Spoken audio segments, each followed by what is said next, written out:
அன்பு உறவுகளே, கிறிஸ்து இயேசு பிறப்பின் ஜூபிலி ஆண்டில் நாம் அனைவரும் அவரை நோக்கி பயணித்துக் கொண்டிருக்கும் எதிர்நோக்கின் திருப்பயணிகளாவோம். இப்பயணத்தில் கிறிஸ்தவ திருப்பயணிகளுடைய எதிர்பார்ப்பின் நங்கூரம் மறைக்கல்வி எனும் கருப்பொருளில் சிந்திக்க அழைக்கப்பட்டுள்ளோம்.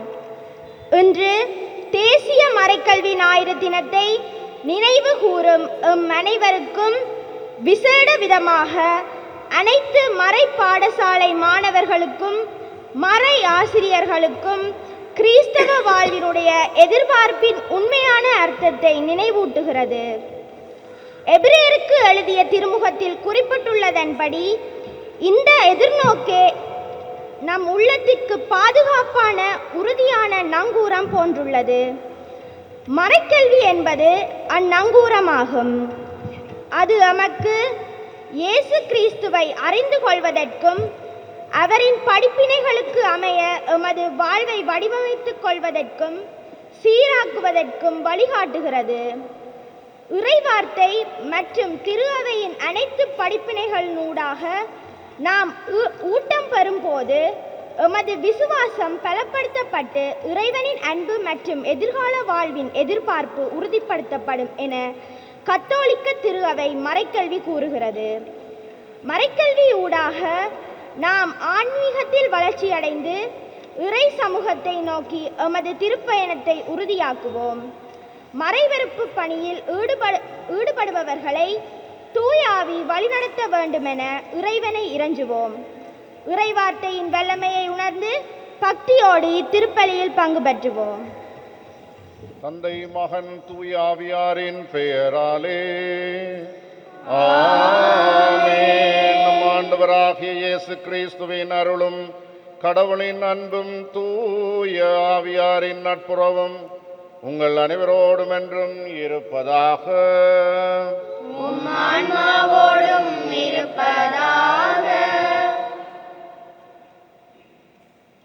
அன்புமிக்க பிள்ளைகளே, மறையாசிரியர்களே, பெற்றோர்களே,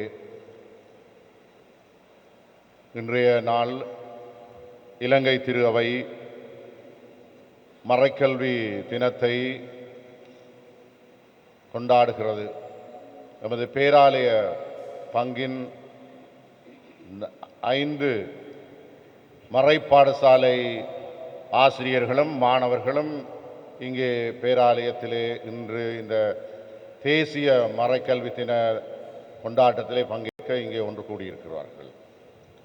பேராலய மறைப்பாடசாலை, புனித ஆரோக்கியநாதர் மறைப்பாடசாலை, புனித செபஸ்தியார் மறைப்பாடசாலை, புனித கார்மேல் அன்னை மறைப்பாடசாலை, தொடர்மாடி கர்த்தர் ஆலய பாடசாலை மறைப்பாடசாலை ஆசிரியர்களோடு இந்த பிள்ளைகளை நாம் இன்று இறைவனுக்கு ஒப்பு கொடுத்து நமது பிள்ளைகள் இறை அறிவிலும் உலக அறிவிலும் வளர இவர்களுக்காக நாங்கள் இந்த பலியிலே பங்கேற்பு செபித்துக் கொள்வோம். தூய மறை நிகழ்வுகளை கொண்டாட தகுதி பெறும் பொருட்டு நமது குற்றங்குறைகளுக்காக மனம் வருந்தி மன்னிப்பு வேண்டுவோம். எல்லாம் வல்ல இறைவனிடமும் சகோதர சகோதரிகளே உங்களிடமும் நான் பாவியனை ஏற்றுக்கொள்கின்றேன்.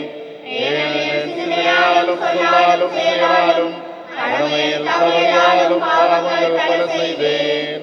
என் பாவமே என் பாவமே என் பெரும் பாவமே. ஆகையால் கல்யாணம் மரியாதையும் அனைவரையும் சகோதர சகோதரிகளையும் உங்களையும் நம் இறைவனாகிய ஆண்டவரிடம் எனக்காக வேண்டிக் கொள்ள மன்றாடுகின்றேன். எல்லாம் வல்ல இறைவன் நம் மீது இரக்கம் வைத்து நம் பாவங்களை மன்னித்து நம்மை நிலை வாழ்வுக்கு அழைத்து செல்வாராக.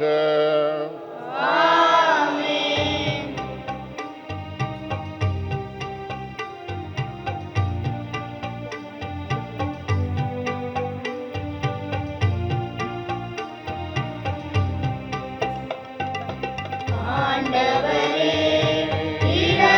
இரக்கமாயிரும்.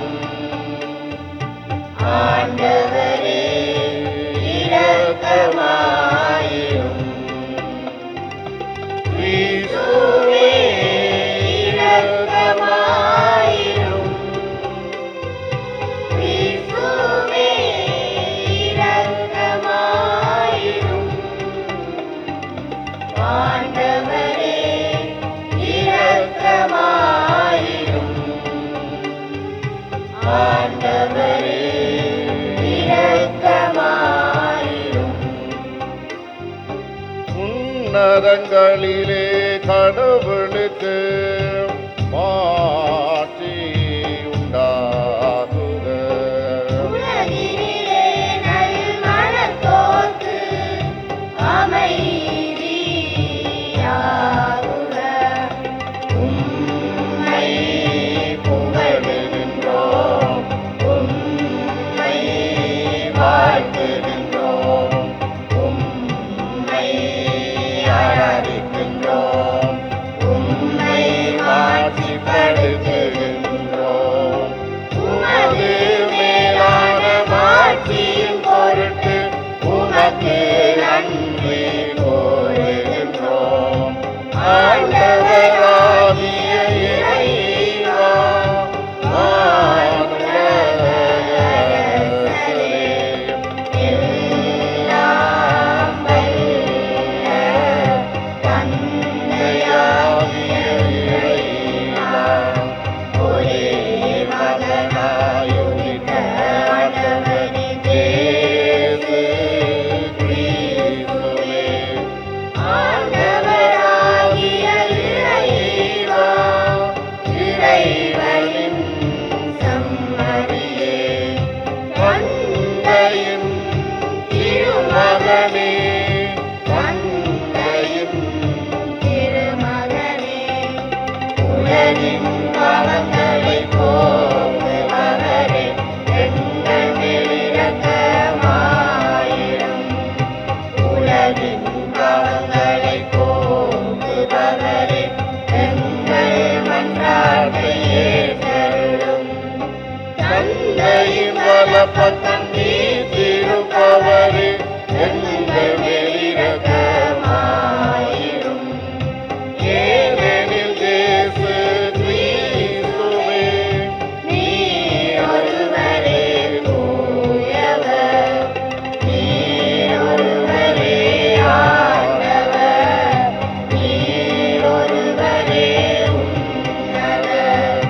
தூய ஆவியாரோடு தந்தையாகிய இறைவனின் ஆட்சியில் இருப்பவரே.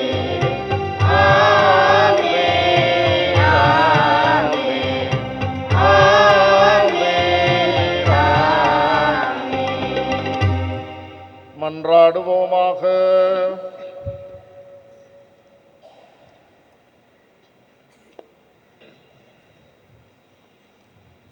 இறைவா, உம்மையும் பிறரையும் அன்பு செய்வதில் திருச்சட்டத்தின் எல்லா கட்டளைகளும் அடங்கி இருக்கச் செய்தீரே. உமது கட்டளைகளை கடைப்பிடிக்கும் நாங்கள் முடிவில்லா வாழ்வுக்கு வந்து சேரும் தகுதி பெற எங்களுக்கு அருள்வீராக. உம்மோடு தூயாவியாரின் ஒன்றிப்பில் இறைவனாய் என்றென்றும் வாழ்ந்து ஆட்சி செய்கின்ற அவர் வழியாக உம்மை மன்றாடுகின்றோம். ஆமென்.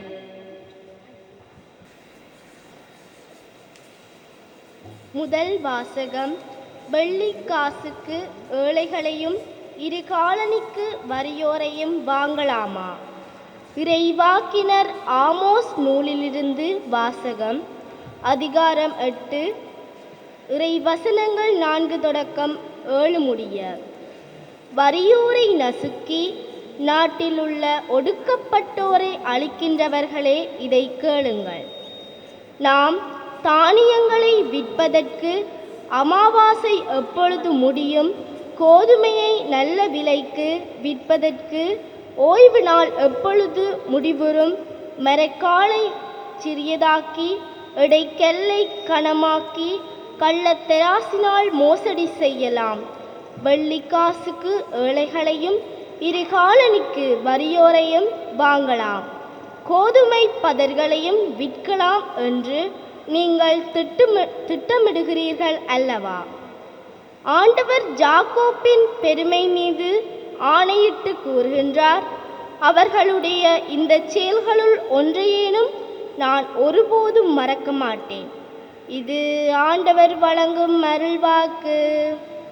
இறைவனுக்கு நன்றி.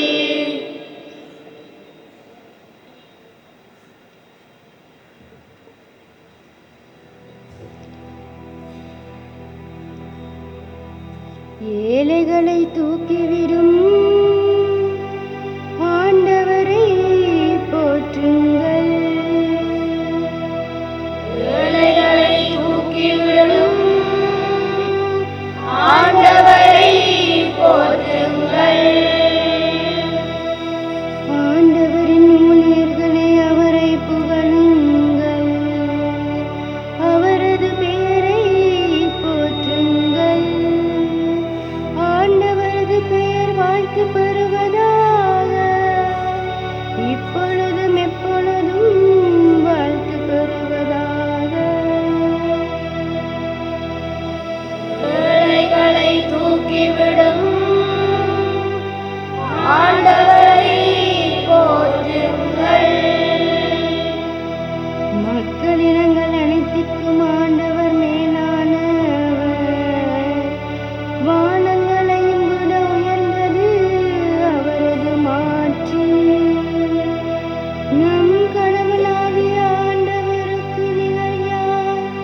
அவர் போல வானளாவிய உயரத்தில் வீற்றிருப்பவர் யார்?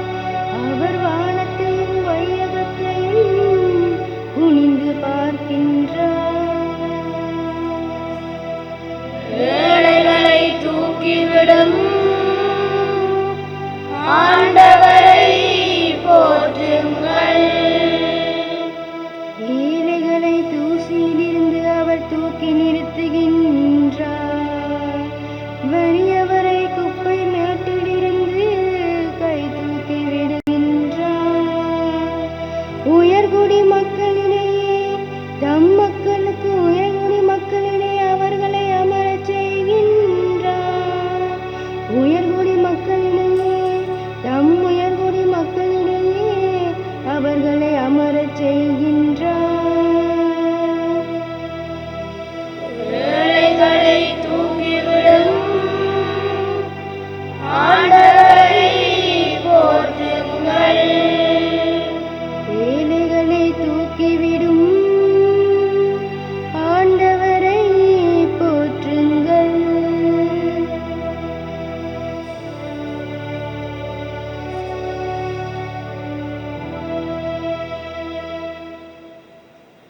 இரண்டாம் வாசகம்.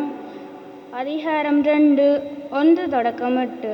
திருத்தூதர் பவுல் தீமோத்தேயுவுக்கு எழுதிய முதல் திருமுகத்திலிருந்து வாசகம். அன்பிற்குரியவர்களே, அனைவருக்காகவும் மன்றாடுங்கள். இறைவனிடம் வேண்டுங்கள். பரிந்து பேசுங்கள். நன்றி செலுத்துங்கள். முதலில் நான் உங்களுக்கு தரும் அறிவுரை இதுவே: இறை பற்றும் கண்ணியமும் நிறைந்தவர்களாய் தொல்லையின்றி அமைதியோடு வாழ அரசர்களுக்காகவும் உயர்நிலையில் உள்ள எல்லா மனிதர்களுக்காகவும் மன்றாடுங்கள். இதுவே நம் மீட்பராகிய கடவுளின் முன் சிறந்ததும் ஏற்புடையதுமாகும். எல்லா மனிதரும் மீட்பு பெறவும் உண்மையை அறிந்துணரவும் வேண்டும் என அவர் விரும்புகிறார். ஏனெனில் கடவுள் ஒருவரே. கடவுளுக்கும் மனிதருக்கும் இடையே இணைப்பாளரும் ஒருவரே. அவரே இயேசு கிறிஸ்து எனும் மனிதர். அனைவரும் மீட்புக்காக அவர் தம்மை ஈடாக தந்தார். குறித்த காலத்தில் அதற்கு சான்று பகர்ந்தார். இதற்காகவே நான் நற்செய்தியை அறிவிப்பனாகவும் திருத்தூதனாகவும் விசுவாசத்தையும் உண்மையையும் பிற இனத்தாருக்கு கற்பிக்கும் போதகனாகவும் ஏற்படுத்தப்பட்டேன். நான் சொல்வது உண்மையே, பொய் அல்ல. எனவே ஆண்கள் சினமும் சொற்பூசலும் இன்றி எவ்விடத்திலும் தூய உள்ளத்தோடு கைகளை உயர்த்தி இறைவேண்டல் செய்யுமாறு விரும்புகின்றேன். இது ஆண்டவர் வழங்கும் அருள்வாக்கு. இறைவனுக்கு நன்றி.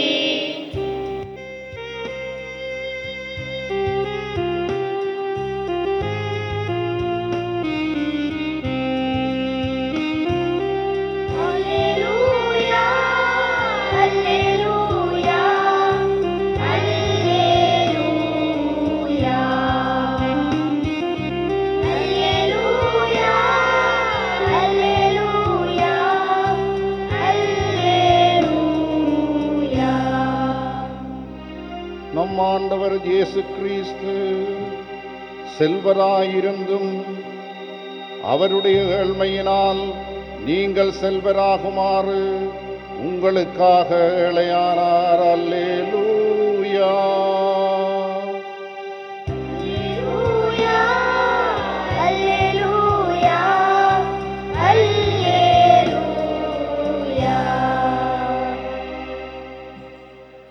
ஆண்டவர் உங்களோடு இருப்பாராக.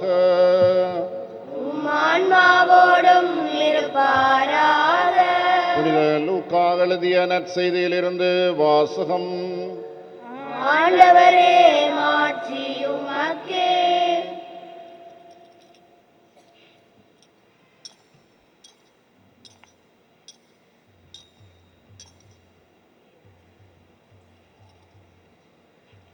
பதினாறாம் அதிகாரம் இறைவசனங்கள் 1-13 வரை. அக்காலத்தில் இயேசு தம் சீடருக்கு கூறியது: செல்வர் ஒருவருக்கு வீட்டு பொறுப்பாளர் ஒருவர் இருந்தார். அவர் தம் தலைவரின் உடைமைகளை பாழாக்கியதாக அவர் மீது பழி சுமத்தப்பட்டது. தலைவர் அவரை கூப்பிட்டு, உம்மை பற்றி நான் கேள்விப்படுவது என்ன? உமது பொறுப்பில் உள்ள கணக்கை ஒப்படையும். நீர் இனி வீட்டு பொறுப்பாளராய் இருக்க முடியாது என்று அவரிடம் கூறினார். அந்த வீட்டு பொறுப்பாளர், நான் என்ன செய்வேன்? என் வீட்டு பொறுப்பில் இருந்து என் தலைவர் என்னை நீக்கிவிடப் போகிறாரே. மண்வெட்டவோ என்னால் இயலாது. இறந்து உண்ணவும் வெட்கமாயிருக்கிறது. வீட்டு பொறுப்பில் இருந்து என்னை நீக்கிவிடும் பொழுது பிறர் என்னை தங்கள் வீடுகளில் ஏற்றுக்கொள்ளும்படி நான் என்ன செய்ய வேண்டும் என எனக்கு தெரியும் என்று அவர் தமக்குள்ளே சொல்லிக் கொண்டார். பின்பு அவர் தம் தலைவரிடம் கடன்பட்டவர்களை ஒவ்வொருவராக வரவழைத்தார். முதலாவது வந்தவரிடம், நீர் என் தலைவரிடம் எவ்வளவு கடன்பட்டிருக்கிறீர் என்று கேட்டார். அதற்கு அவர் 100 குடம் எண்ணெய் என்றார். வீட்டு பொறுப்பாளர் அவரிடம், இதோ உம் கடன் சீட்டு, உட்கார்ந்து 50 என்று உடனே எழுதும் என்றார். பின்பு அடுத்தவரிடம், நீர் எவ்வளவு கடன்பட்டிருக்கிறீர் என்று கேட்டார். அதற்கு அவர் 100 மூடை கோதுமை என்றார். அவர், இதோ உம் கடன் சீட்டு 80 என்று எழுதும் என்றார். நேர்மையற்ற அந்த வீட்டு பொறுப்பாளர் முன்மதியோடு செயல்பட்டதால் தலைவர் அவரை பாராட்டினார். ஏனெனில் ஒளியின் மக்களை விட இவ்வுலகின் மக்கள் தங்கள் தலைமுறையினரிடத்தில் மிக்க முன்மதியுள்ளவர்களாய் நடந்து கொள்ளுகிறார்கள். ஆகையால் நான் உங்களுக்கு சொல்லுகிறேன், நேர்மையற்ற செல்வத்தை கொண்டு உங்களுக்கு நண்பர்களை தேடிக்கொள்ளுங்கள். அவை தீரும் பொழுது அவர்கள் உங்களை நிலையான உறைவிடங்களில் ஏற்றுக்கொள்வார்கள். மிகச் சிறியவற்றில் நம்பத்தகுந்தவர் பெரியவற்றிலும் நம்பத்தகுந்தவராயிருப்பார். மிகச் சிறியவற்றில் நேர்மையற்றவர் பெரியவற்றிலும் நேர்மையற்றவராயிருப்பார். நேர்மையற்ற செல்வத்தை கையாளுவதில் நீங்கள் நம்பத்தகாதவராயிருந்தால் யார் உங்களை நம்பி உண்மை செல்வத்தை ஒப்படைப்பார்? பிறருக்கு உரியவற்றை கையாளுவதில் நீங்கள் நம்பத்தகாதவர்களாய் போனால் உங்களுக்கு உரியவற்றை உங்களுக்கு கொடுப்பவர் யார்?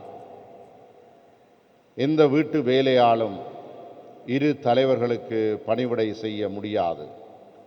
ஏனெனில் ஒருவரை வெறுத்து மற்றவரிடம் அவர் அன்பு கொள்வார், அல்லது ஒருவரை சார்ந்து நின்று கொண்டு மற்றவரை புறக்கணிப்பார். நீங்கள் கடவுளுக்கும் செல்வத்துக்கும் பணிவிடை செய்ய முடியாது.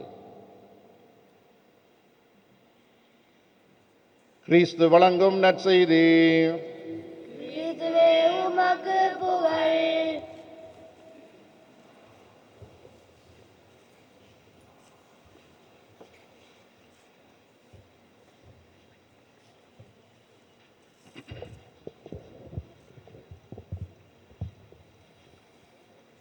இயேசுவில் அன்புமிக்க சகோதரர்களே, இந்த நாட்களிலே பத்திரிகைகளிலே முதன்மை செய்தியாக வருகிற செய்தி நீங்கள் பலர் படித்திருப்பீர்கள். முக்கியமானவர்களுடைய சொத்து பிரகடனங்கள் வெளியிடப்பட்டு கொண்டிருக்கின்றன. பிரகடனம் சொத்துக்கள் பற்றிய எல்லை எவ்வளவு ஒருவர் வைத்திருக்கலாம், இந்த இவ்வுலக சொத்துக்களை பற்றிய இந்த நாட்டிலே இப்போ அது பிரகடனப்படுத்தப்பட்டு விசாரணைகள் ஏற்படுத்தப்படுகிற ஒரு சூழல் துவங்கி இருக்கிறது என்பதை எல்லாரும் அறிவீர்கள். இன்றைய நற்செய்தியிலேயும் இந்த சொத்துக்களை எப்படி கையாளுவது, இவ்வுலக சொத்துக்களை கொண்டு நிலையான சொத்துக்கான இறையரசின் சொத்தை எப்படி நமதாக்கிக் கொள்வது என்பதை பற்றிய ஒரு தெளிவுபடுத்தலை இறைவன் நமக்கு தருகின்றார். பணம், நேரம், உடல் நலம், உறவுகள் இவைதான் எங்களுடைய வாழ்வுக்கு ஆதாரமாக இருக்கின்றன. இவை நான்கிலும் அந்த நேரம், காலம் என்பதை பற்றிய தெளிவும் உணர்வும் இறைவன் மனிதனுக்கு மட்டும்தான் கொடுத்திருக்கிறார். மனிதனுக்கு மட்டும்தான் நேரத்தை எப்படி சரியான முறையிலே பயன்படுத்தி அதை கொண்டு சரியானதை சம்பாதிக்க தனதாக்கிக் கொள்ள முடியும் என்றதுக்கு மனிதனுக்கு மட்டும் கொடுக்கப்பட்டிருக்கிற ஒரு உன்னதமான ஒரு கொடை. அதன் மூலம் உறவுகளை, தனது உடல் நலனை பாதுகாத்துக் கொள்ள மனிதன் முனைந்து கொண்டிருக்கிறான். மனிதர்களை பயன்படுத்தி செல்வத்தை சம்பாதிப்பதா அல்லது செல்வத்தை பயன்படுத்தி மனிதர்களை சம்பாதிப்பதா? இன்றைய நற்செய்தி எங்களுக்கு இதை தெளிவுபடுத்தி கொடுக்கிறது. இன்றைய முதல் வாசகத்திலே பார்க்கிறோம், ஆமோஸ் இறைவாக்கினர்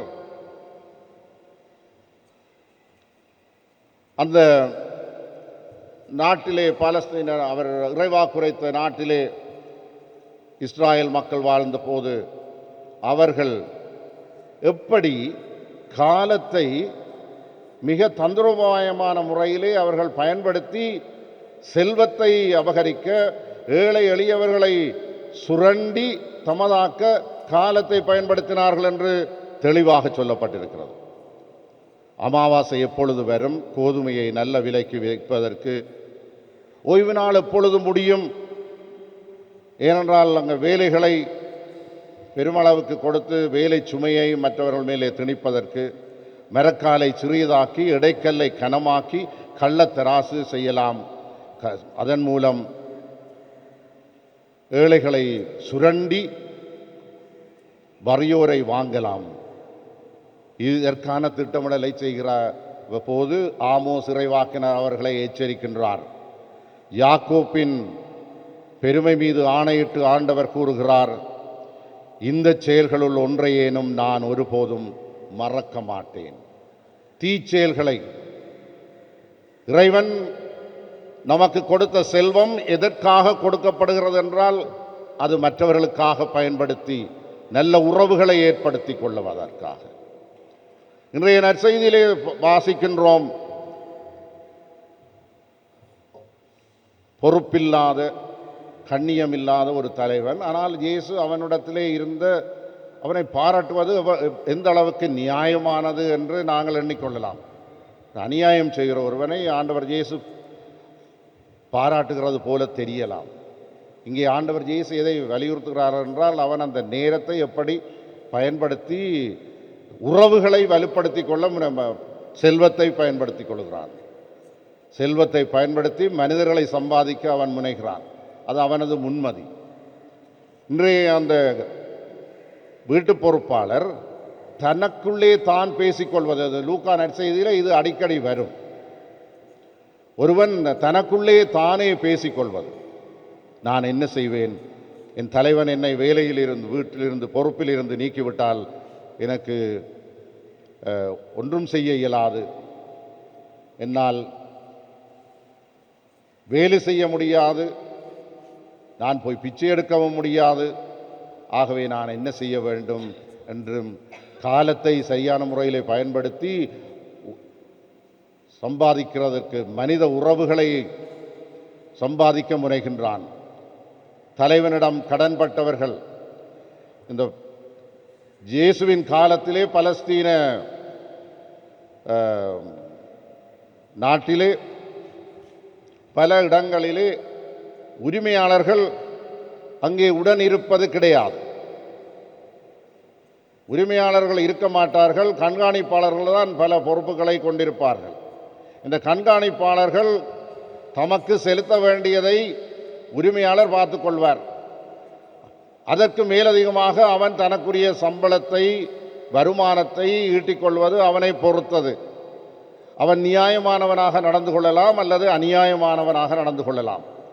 அந்த அநியாயமான கணக்கு வழக்குகள் தலைவனுக்கு முறைப்பாடு கிடைத்ததனால் அவனை வேலையிலிருந்து நீக்கும் உரிமையாளர் தீர்மானிக்கின்றார். அப்பொழுது அவன் நடந்து கொள்ளுகிற விதம், எவரெவரையெல்லாம் அளவுக்கு மிஞ்சி அவன் தனக்கு கிடைக்க வேண்டியதுக்கு அப்பால் அநியாயமாக அவன் அவர்களுக்கு சொல்லியிருந்தானோ அவற்றைத்தான் அவன் குறைக்கின்றான். தலைவனுக்குரியதையும் தனக்குரியதையும் வைத்துக்கொண்டு மேலதிகமானவற்றை குறைக்கின்றான். 100 என்று சொன்னவன் 100 மூடை கோதுமை என்றவனிடம் இதோ 80 என்று எழுது என்று சொல்லப்படுகிறது. 100 குடம் எண்ணெய் என்று சொன்னவரிடம் இதோ 50 என்று உடனே எழுது என்று சொல்லப்படுகிறது. அந்த மேலதிகமாக அவன் அறவாக்க எண்ணியதை அவன் விட்டுவிட்டு அதன் மூலம் அந்த கடன்பட்டவர்களையும் தனது உறவிலே இணைத்து கொண்டு தான் ஏற்றுக்கொள்ளப்படக்கூடியவனாக, உலகத்திலே மற்றவர்களோடு நல்லுறவை பேணக்கூடியவனாக இருக்கிறதற்கும், எதிர்காலத்திலே அவன் தனது வாழ்வை மகிழ்ச்சியானதாக அவன் ஆக்கிக் கொள்வதற்கும் அவன் முனைகிறதை முன்மதி என்று சொல்லப்படுகிறது. இங்கே நாம் இவ்வுலகத்திலே பயணிகளாக இருக்கிறோம். அருள் வாழ்வை பொறுத்த மட்டிலும் நாங்கள் இவ்வுலகத்தில் செல்வங்களை எந்த அளவுக்கு பயன்படுத்தி அருள் வாழ்வு பயணத்திலே பயணித்து கொண்டிருக்கிறோம். அநியாயமான விதத்திலே இங்கே நாம் பணத்தை, பொருளை ஈட்டி சம்பாதிக்க முனைகின்றோமா, அல்லது இறைவன் தருகிற மேலதிகமானவற்றை மற்றவர்களுக்கு பயன்படுத்தி நல் உறவுகளை நமதாக்கி மனிதர்களை இறைவனிடம் அழைத்து செல்ல, அவர்களுடைய இவ்வுலக வாழ்வாதாரத்தை மேம்படுத்தி அவனை சுரண்டாமல் அவனுடைய உரியதை கொடுத்து வாழ முனைகின்றோமா? பணம் 10 செய்யும் என்பார்கள். கிறிஸ்தவன் செல்வத்தை இறையரசுக்காக எப்படி பயன்படுத்த வேண்டும்? இவ்வுலகின் மக்கள் ஒளியின் மக்கள். இந்த இவ்வுலகின் மக்கள் மிக விவேகத்தோடு நுண்மதியோடு நடந்து கொள்ளுகிறார்கள். ஒளியின் மக்களாகிய நாம் நிரந்தரமாக இருக்கப் போவதில்லை. ஆகவே இங்கிருந்து நாம் ஒன்றையும் கொண்டு போகப் போவதும் இல்லை. நிலைவாழ்வு அவனவன் செய்த நன்மைகளே அவனை பின்தொடர்ந்து கூட வரும் என்று சொல்லப்பட்டிருக்கிறது. எனவே நாம் விண்ணக பயணிகளாக இருக்கிறோம். இவ்வுலக செல்வத்தை முன்மதியோடு பயன்படுத்துகிறவர்களாகவும் அதன் மூலம் விண்ணக நலன்களை நமதாக்கிக் கொள்கிறவர்களாகவும் இருக்க இந்த பலியிலே வேண்டுவோம். எழுந்து நின்று நம்பிக்கை அறிக்கையை பாடுவோம்.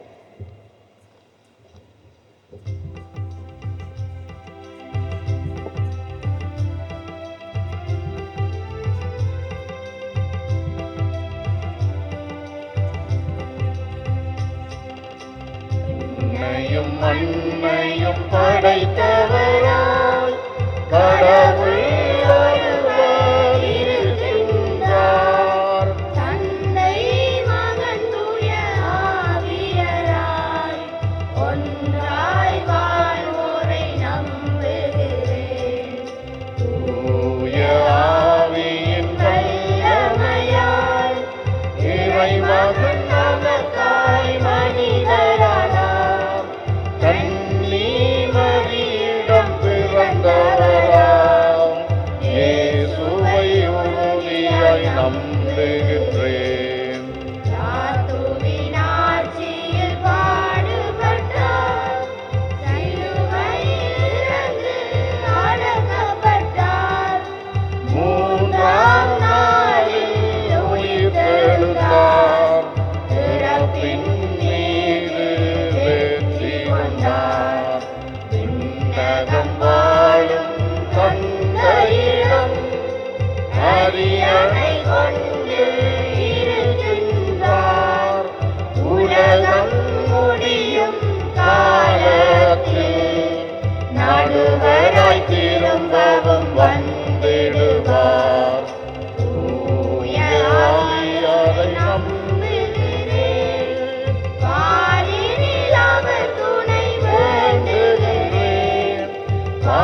நிலைத்திடுவேன். திரு அவை உரைப்பதை நம்புகிறேன். புனிதர்கள் உறவை நம்புகிறேன். உடலின் உயிர்ப்பை நிலை வாழ்வை உறுதியுடனே நம்புகின்றேன். இறைமக்கள் சமூகமாக ஒன்றிணைந்து நிற்கிற நாங்கள் நமது தேவைகளுக்காகவும் மற்றவர் தேவைக்காகவும் ஆண்டவரை இறைஞ்சுவோம். திருத்தந்தைக்காக மன்றாடுவோம். அன்பின் இறைவா, திரு அவையை வழிநடத்தும் எமது திருத்தந்தை 14ஆம் லியோ அவர்கள் தாய் திருச்சபையின் விழுமியங்கள் மற்றும் விண்ணரசின் மதிப்பீடுகளின் படி செயற்பட்டு விசுவாச பாதையில் புதுப்பிக்க பெற்ற வாழ்க்கை வாழ மக்களை தொடர்ந்து வழிநடத்தி செல்வதற்கு தேவையான ஆசிரியரை பொழிந்தருள வேண்டுமென்று இறைவா உம்மை மன்றாடுகின்றோம்.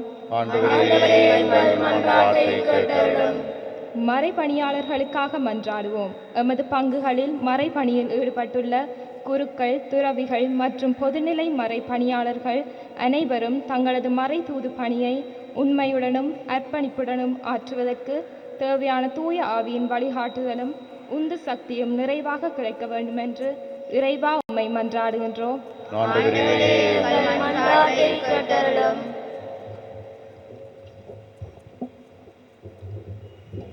சிறுவர்கள் இளையோருக்காக மன்றாடுவோம்.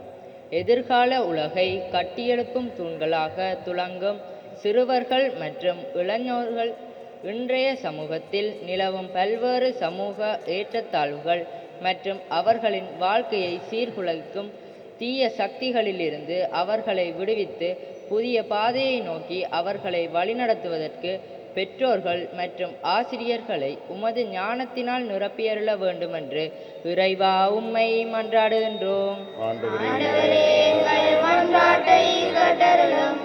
இறை விசுவாசிகளுக்காக மன்றாடுவோம்.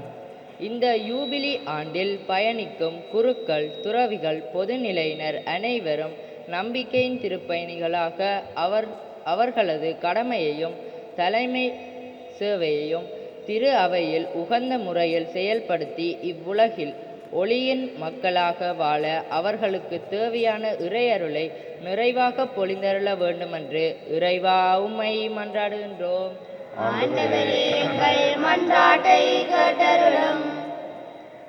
ஆண்டவரே, எங்கள் மன்றாட்டுக்களை பரிவிரக்கத்துடன் ஏற்று நாம் இறைஞ்சி கேட்பவற்றை கனிவுடன் தந்தருள்வீராக. எங்கள் ஆண்டவராகிய கிறிஸ்து வழியாக உம்மை மன்றாடுகின்றோம். ஆமென்.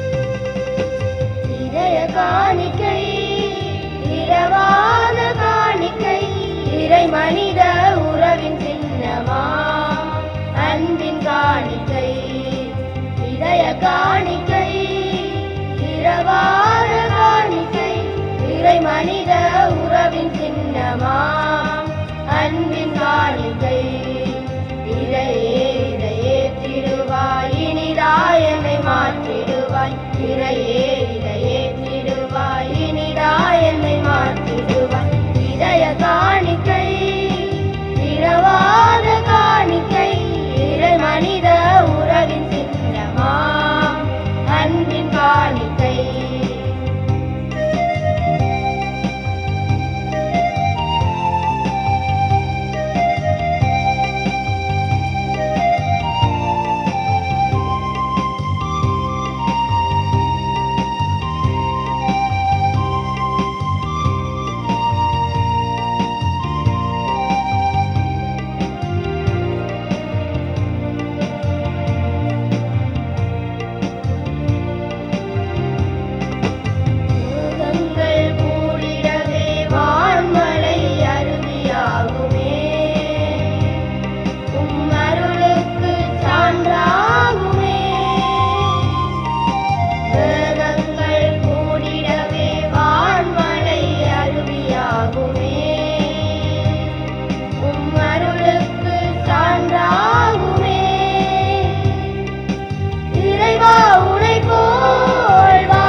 சகோதரரே, என்னுடையதும் உங்களுடையதுமான இப்பலி எல்லாம் வல்ல தந்தையாகிய இறைவனுக்கு ஏற்றதாகும்படி சபியுங்கள். ஆண்டவர் தமது பேரின் புகழ்ச்சிக்காகவும் ஆட்சிக்காகவும் நமது நன்மைக்காகவும் புனித திருஆவியானவரின் அனுக்கிரகத்துக்காகவும் உமது கையில் இப்பலியை ஏற்றுக்கொள்வாராக. ஆண்டவரே, மக்கள் காணிக்கைகளை கனிவுடன் ஏற்றருள உம்மை வேண்டுகின்றோம். நம்பிக்கையோடும் பக்தியோடும் அவர்கள் அவற்றை அறிக்கையிடுகின்றார்களோ அவற்றை விண்ணக அருளடையாளங்களினால் பெற்றுக்கொள்வார்களாக. எங்கள் ஆண்டவராகிய கிறிஸ்து வழியாக உம்மை மன்றாடுகின்றோம். ஆமென். ஆண்டவர் உங்களோடு இருப்பாராக. உம் ஆன்மாவோடும் இருப்பாராக. இது எங்களை மேலே எழுப்புங்கள். ஆண்டவரிடம் எழுப்பியுள்ளோம். நம் இறைவனாகிய ஆண்டவருக்கு நன்றி கூறுவோம். அதுவே தகுதியும் நீதியுமானது.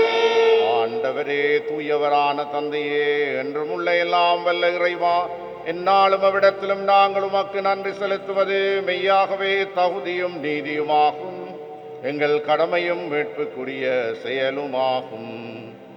ஏனெனில் பாவப் பழியினால் வெகு தொலைவில் அகன்றிருந்த உமது பிள்ளைகளை உமது திருமகனின் இரத்தத்தினாலும் தூய ஆவியின் வல்லமையினாலும் மீண்டும் உம்மோடு ஒன்றிணைக்க திருவுளமானீர்.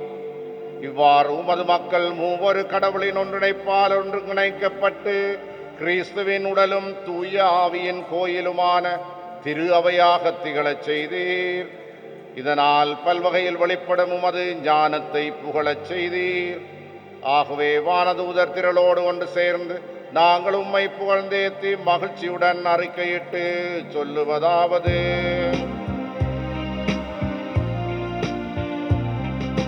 தூயவர் தூயவர் தூயவர், உலகின் இறைவனாம், வானமும் வையமும் யாவும் ஆட்சிமையாம் நிறைந்துள்ளன.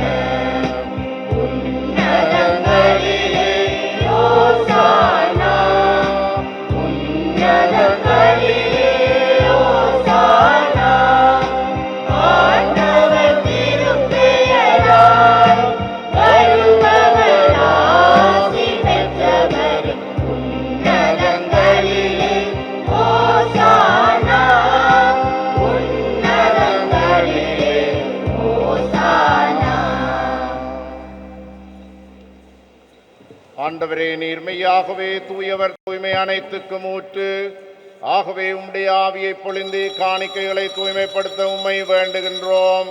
இவ்வாறு எங்கள் ஆண்டவர் இயேசு கிறிஸ்துவின் உடலும் இரத்தமுமாக இவை மாறுவனவாக அவர் பணித்தவாறே இத்திருப்பலியை நிறைவேற்றுகின்றோம்.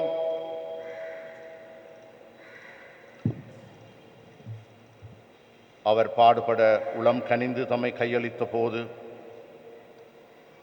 அப்பத்தை எடுத்து நன்றி செலுத்தி அதை பிட்டு தம் சீடருக்கு அழைத்து கூறியதாவது: அனைவரும் இதிலிருந்து பெற்று உண்ணுங்கள், ஏனெனில் இது உங்களுக்காக கையளிக்கப்படும் என் உடல்.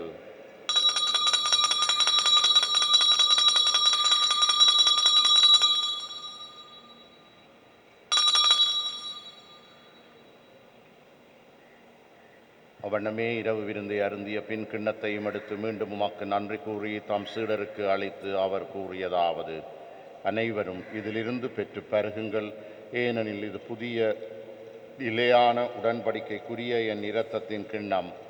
இது பாவ மன்னிப்புக்கென்று உங்களுக்காகவும் பலருக்காகவும் சிந்தப்படும். இதை என் நினைவாகச் செய்யுங்கள்.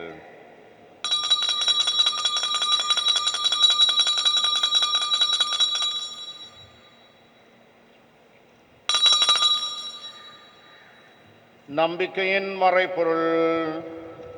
ஆண்டவரே, நீர் வருமளவும் உமது இறப்பினை அறிக்கையிடுகின்றோம், உமது உயிர்ப்பினையும் எடுத்துரைக்கின்றோம். ஆகவே ஆண்டவரே, நாங்கள் கிறிஸ்துவின் இறப்பினையும் உயிர்ப்பினையும் நினைவு கூர்ந்து வாழ்வு தரும் அப்பத்தையும் மீட்பளிக்கும் கிண்ணத்தையும் உமக்கு ஒப்புக் கொடுக்கின்றோம். திருமுன் நின்று ஊழியம் புரிய தகுந்தவர்கள் என எங்களை ஏற்றுக்கொண்டீர். எனவே உமக்கு நன்றி செலுத்துகின்றோம். மேலும் கிறிஸ்துவின் உடலிலும் இரத்தத்திலும் பங்கு கொள்ளும் எங்களை தூயாவியார் ஒன்று சேர்க்க வேண்டும் என உம்மை தாழ்மையுடன் மன்றாடுகின்றோம். ஆண்டவரே, உலகெங்கும் பரவி இருக்கும் உமது திரு அவையை நினைவு கூர்ந்தருளும். எங்கள் திருத்தந்தை 14ஆம் லியோ, எங்கள் ஆயர் ஜஸ்டின் ஞான பிரகாசம், எல்லா திருநிலையினராகிய அனைவரோடும் உமது திரு அவை அன்பில் நிறைவு பெறச் செய்தருளும். உயிர்த்தெழும் எதிர்நோக்குடன் துயில் கொள்ளும் எங்கள் சகோதர சகோதரிகளையும் இறந்தோர் அனைவரையும் இரக்கத்துடன் நினைவு கூர்ந்து உமது திருமுக ஒளியினுள் ஏற்றருளும். எங்கள் அனைவர் மீதும் இரக்கமாயிரும். கடவுளின் கன்னித்தாயான புனித மரியா, அவருடைய கணவரான புனித ஜோசேப்பு, புனித ஜோசவாஸ், புனித திருத்தூதர்கள், இவ்வுலகில் உமக்கு வந்தவராயிருந்தோராகிய புனிதர் அனைவருடனும் நாங்கள் நிலை வாழ்வில் பங்கு கொள்ளும் தகுதி பெற்று திருமகன் இயேசு கிறிஸ்து வழியாக உம்மை புகழ்ந்தேத்தும் வரமருள உம்மை மன்றாடுகின்றோம். இவர் வழியாக, இவரோடு, இவரில் எல்லாம் வல்ல இறைவனாகிய தந்தையே, தூய ஆவியாரின் ஒன்றிப்பில் எல்லா புகழும் மாட்சியும் என்றென்றும் உமக்கு உரியதே.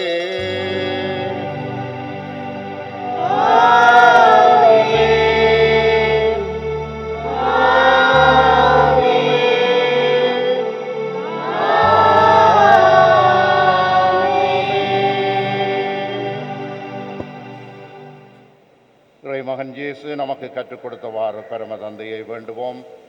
விண்ணகத்தில் இருக்கிற எங்கள் தந்தையே, உமது போற்றப் பெறுக, உமது ஆட்சி வருக, உமது திருவிழம் மண்ணுலகில் நிறைவேறுவது போல மண்ணுலகிலும் நிறைவேறுக. எங்கள் அன்றாட உணவை இன்று எங்களுக்கு தாரும். எங்களுக்கு எதிராக குற்றம் செய்வோரை நாங்கள் மன்னிப்பது போல எங்கள் குற்றங்களை மன்னியும். எங்களை சோதனைக்கு உட்படுத்தாதேயும், தீமையிலிருந்து எங்களை விடுவித்தருளும். ஆண்டவரே, தீமைகள் அனைத்திலிருந்தும் எங்களை விடுவித்து எங்கள் வாழ்நாளில் அமைதியை கனிவுடன் அருள உம்மை மன்றாடுகின்றோம். உமது இரக்கத்தின் உதவியால் நாங்கள் பாவத்தில் இருந்த போதும் விடுதலை பெற்று யாதொரு கலக்கமுமின்றி நலமாயிருப்போமாக. நாங்கள் எதிர்நோக்கி இருக்கும் பேரின்பத்துக்காகவும் மீட்பராகிய இயேசு கிறிஸ்துவின் வருகைக்காகவும் காத்திருக்கின்றோம்.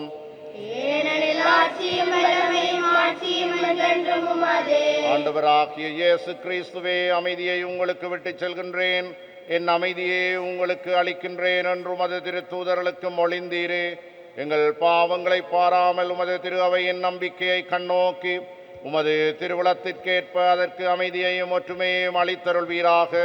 என்றென்றும் வாழ்ந்து ஆட்சி செய்கின்றவர் நீரே. ஆண்டவருடைய அமைதி உங்களோடு என்றும் இருப்பதாக. உம் ஆன்மாவோடும் இருப்பதாக. ஒருவருக்கொருவர் அமைதியை பகிர்ந்து கொள்வோம். உங்களுக்கு அமைதி.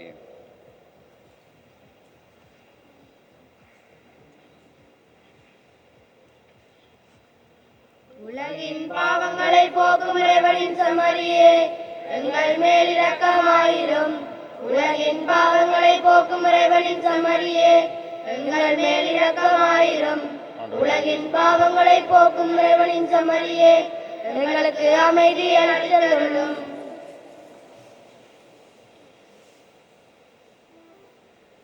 இதோ இறைவனின் செம்மறி, இதோ உலகின் பாவங்களை போக்குகின்றவர். செம்மறியின் விருந்துக்கு அழைக்க பெற்றோர் பேறு பெற்றோர். ஆனால் ஒரு வார்த்தை மட்டும் சொல்லியருளும், எனது ஆன்மா நலமடையும்.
மாற்றிடவே வந்தார். என்னாயன் இயேசு என் உள்ளம் தேடி வருகின்ற வேளை இது. என் ஆன்மாவரை ஏற்றி போற்றி மகிழும் வேளை இது.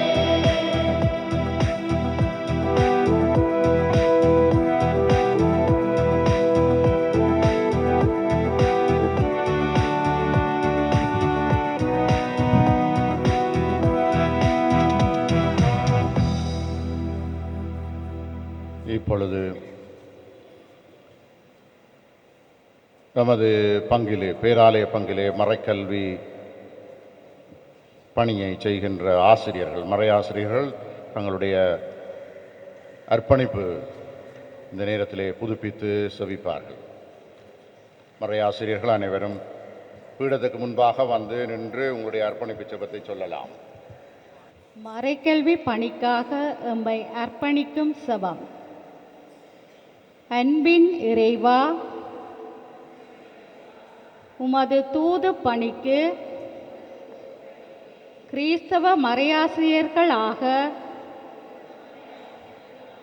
எம்மை அழைத்ததற்காக உமக்கு நன்றி கூறுகின்றோம். உன்னத ஆசிரியரான கிறிஸ்து ஆண்டவரின்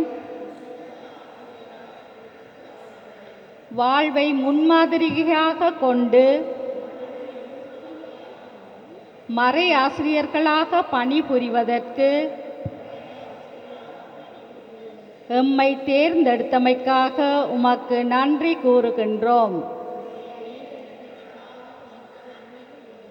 மறையாசிரியராகிய நான்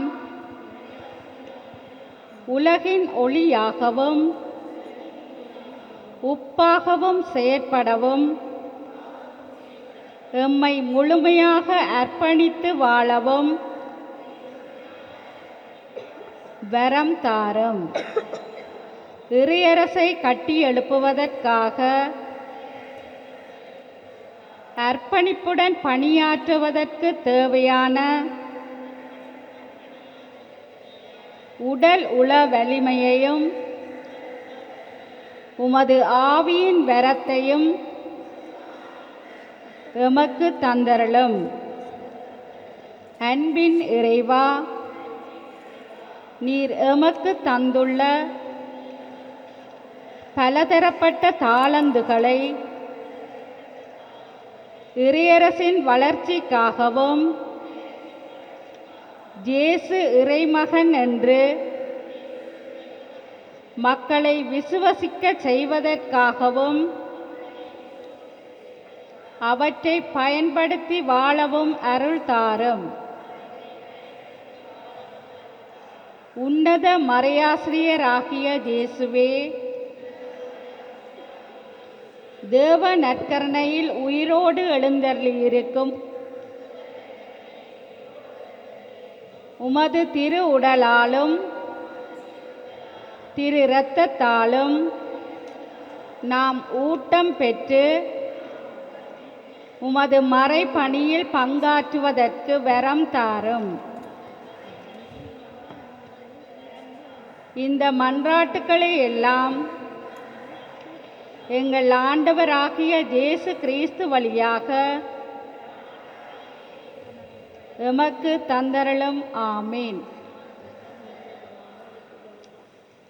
ஆண்டவரே, உமது அருளடையாளங்களினால் புத்துயிர் பெற்ற எங்களுக்கு உமது இடையறாத உதவியை கனிவுடன் என்றும் அருள்வீராக. மீட்பின் பயனை இந்த மறை நிகழ்வுகளிலும் அன்றாட வாழ்விலும் பெற்றுக்கொள்வோமாக. எங்கள் ஆண்டவராகிய கிறிஸ்து வழியாக உம்மை மன்றாடுகின்றோம். ஆமென். ஆண்டவர் உங்களோடு இருப்பாராக.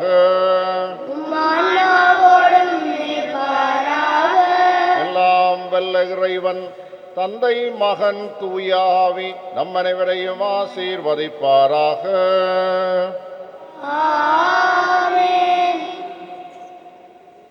கிறிஸ்துவின் அமைதியில் சென்று வாழ்வோம். நிறைவு பாடலுக்கு எழுந்து நிற்போம்.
ஹோலி மேடையில் புத்தம்புது நிகழ்ச்சிகளை உடனுக்குடன் பார்த்து மகிழ எமது ஃபேஸ்புக் மற்றும் யூடியூப் பக்கத்தை லைக் செய்யுங்கள்.